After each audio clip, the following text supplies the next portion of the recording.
안녕하세요. 반갑습니다. 허재삼 공인중개사입니다.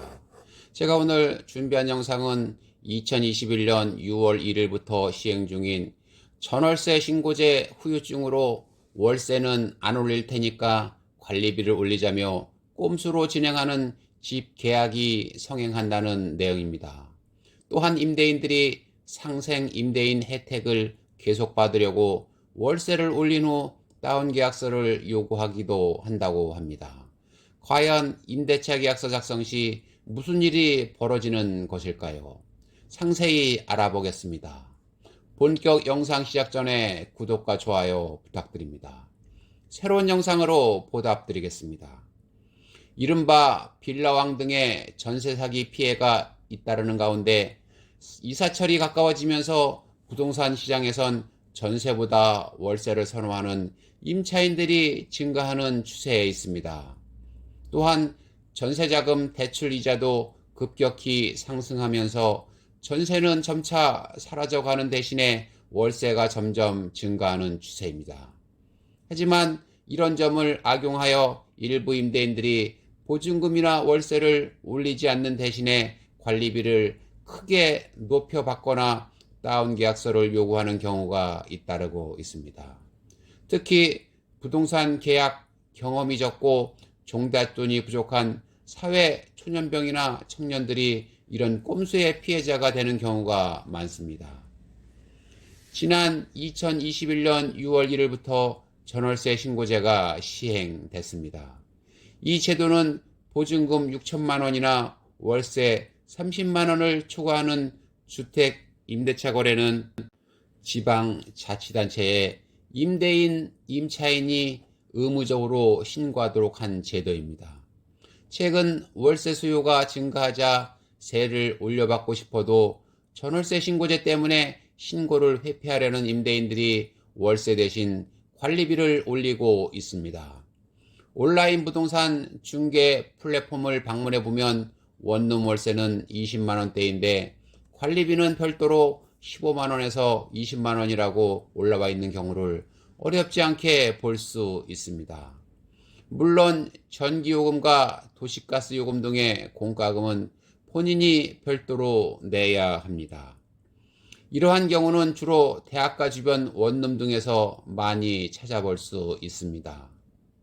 전월세 신고제 이후 월세는 30만 원 이하로 낮추고 추가되는 금액은 다 관리비로 처리하는 경우입니다. 임대료 인상을 자제하는 집주인에게 혜택을 주는 상생 임대인 제도로 혜택을 본 사람들이 월세 수요자가 늘었다는 점을 이용해 월세를 올리고 다운계약서를 요구하는 경우도 있다고 합니다. 상생 임대인은 임대료를 직전 계약 대비 5% 이내로 인상해 2년간 계약을 유지하는 임대인을 대상으로 양도세, 비과세 등의 혜택을 주는 제도입니다. 예를 들면 기존에 월세를 50만 원씩 내고 있었다면 월세를 55만 원으로 10% 올리면서 계약서를 새로 작성할 때는 기존 금액과 동일하게 작성하고 차액을 현금으로 한 번에 달라고 하는 방식입니다. 제가 전월세 신고제에 대해서는 예전에 동영상을 제작하여 올려드린 바 있는데 간략하게 다시 한번 말씀드리겠습니다.